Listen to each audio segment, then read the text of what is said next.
കാണാത്തവർ നിങ്ങളിൽ ആരും കാണുകയില്ല.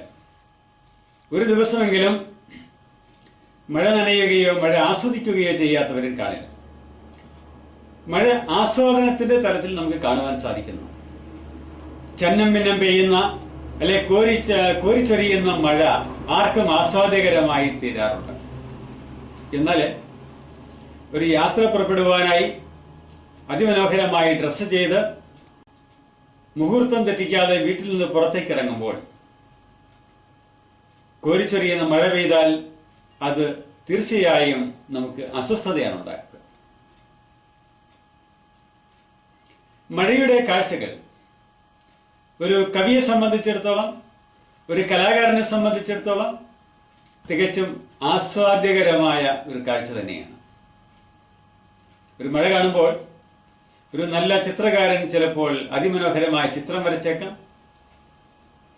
ഒരു സിനിമ സംവിധായകൻ നല്ലൊരു ഷോട്ട് എടുക്കുവാൻ പറ്റിയ രംഗമായി, അവസരമായി അതിനെ കണ്ടേക്കാം.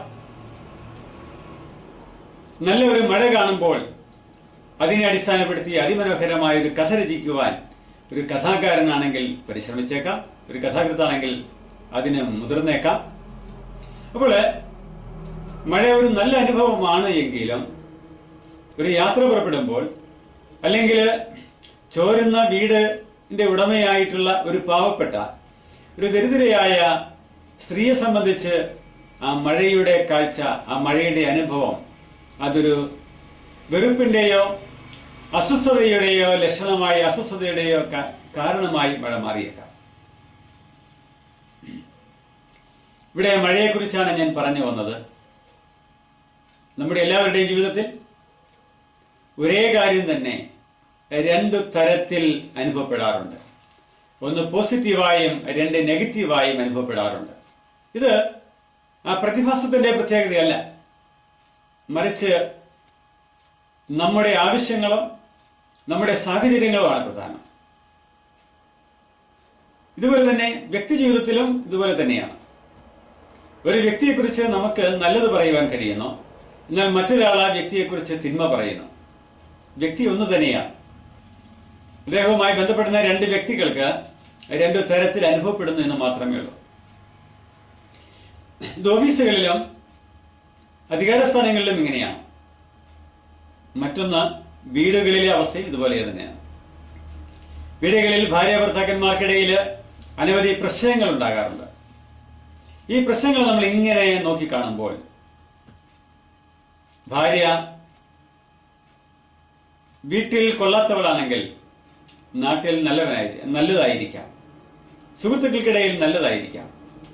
ഭർത്താവിനെ വീട്ടിൽ കൊള്ളാത്തവനാണെങ്കിൽ അയാൾ സമൂഹത്തിൽ ഒരുപക്ഷെ നല്ല മാന്യത പുലർത്തുന്ന വ്യക്തിയായിരിക്കാം.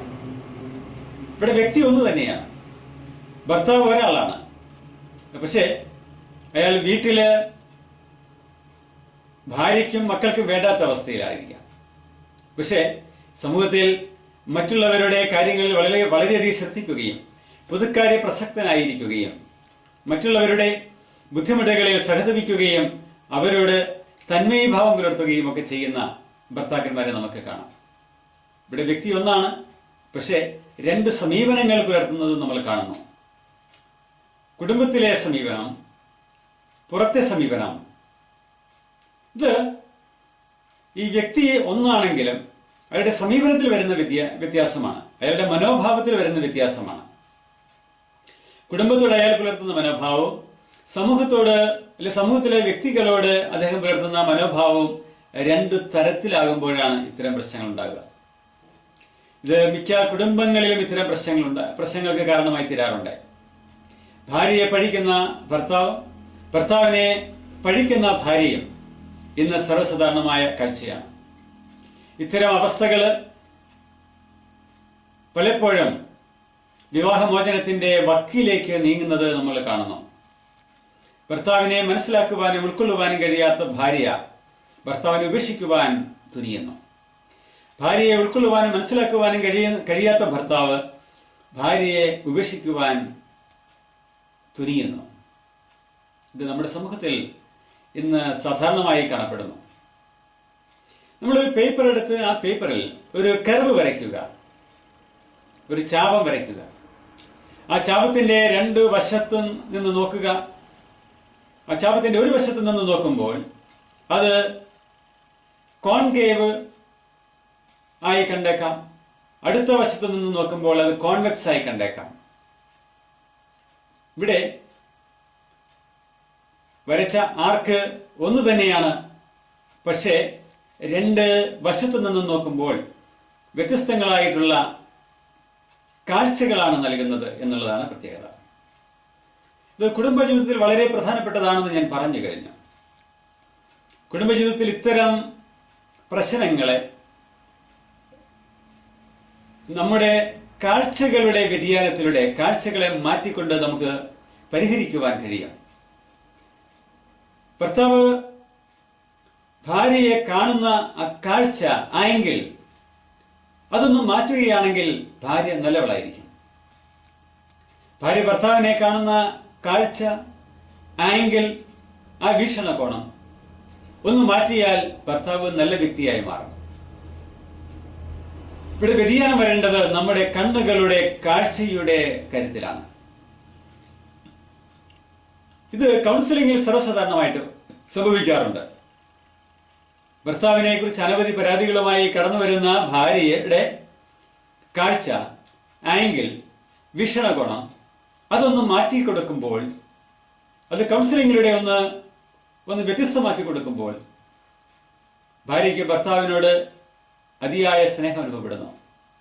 തിരിച്ച് ഭാര്യയുടെ പെരുമാറ്റത്തെക്കുറിച്ച്, അവളുടെ മനോഭാവത്തിന്റെ തകർച്ചകളെക്കുറിച്ച്, പോരായ്മകളെക്കുറിച്ച് പരാതിയുമായി വരുന്ന ഭർത്താവിനോട് അദ്ദേഹത്തിന്റെ ആംഗിൾ, അദ്ദേഹത്തിന്റെ കാഴ്ച അല്പം ഒന്ന് മാറ്റുവാൻ ആവശ്യപ്പെടുമ്പോൾ, കാഴ്ചയിൽ അല്പം വ്യതിയാനം വരുത്തുമ്പോൾ അയാൾക്ക് ഭാര്യ ഇഷ്ടപ്പെടുവാൻ കഴിയുന്നു. ഇത് ഫാമിലി കൗൺസിലിംഗിൽ വളരെ സുപ്രധാനമായിട്ടുള്ള ഒന്നാണ്. നാം എന്ത് കാണുന്നു എന്നതിനേക്കാൾ എങ്ങനെ കാണുന്നു എന്നതാണ് പ്രധാനം. പ്രശ്നമോ അല്ല ജീവിതം തന്നെ ഒരു പ്രശ്നമോ? എല്ലാം ഒന്ന് പെയ്തൊഴിഞ്ഞിരുന്നെങ്കിൽ എന്ന് നിങ്ങൾ ആഗ്രഹിച്ചിട്ടില്ലേ? അതെ, എല്ലാം പെയ്തൊഴിയുവാൻ മനസ്സ് തുറക്കും. നിങ്ങളുടെ സഹായത്തിന് help line numbers 9496379230, 9847304999, email @gkalapura@gmail.com, counselorsforum@gmail.com.